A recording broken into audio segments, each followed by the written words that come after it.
Hello everyone, welcome back. In this video, I will show you how to transfer money from Trust Wallet to Coinbase. For that, first of all, you need to launch your Trust Wallet, and over here you need to first select that particular crypto which you want to transfer from Trust Wallet to the Coinbase wallet. So over here we have Ethereum. So let's say you want to sell or send Ethereum from Trust Wallet to Coinbase. So you just have to simply select Ethereum and press send. After that, it will ask you to provide the address. So in order to get the address, you just have to simply open your Coinbase wallet and tap on the profile icon in the bottom right hand corner of the screen.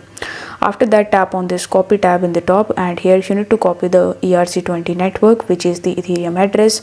Now you need to come back to Trust Wallet and paste the address in this section.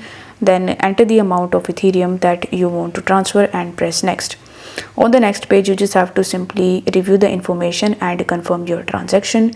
Now once your transaction is completed, you will be able to easily transfer your crypto from your Trust Wallet to the Coinbase account. So I hope this video was helpful, and if it was, then don't forget to like the video and subscribe to the channel. Thank you so much for watching.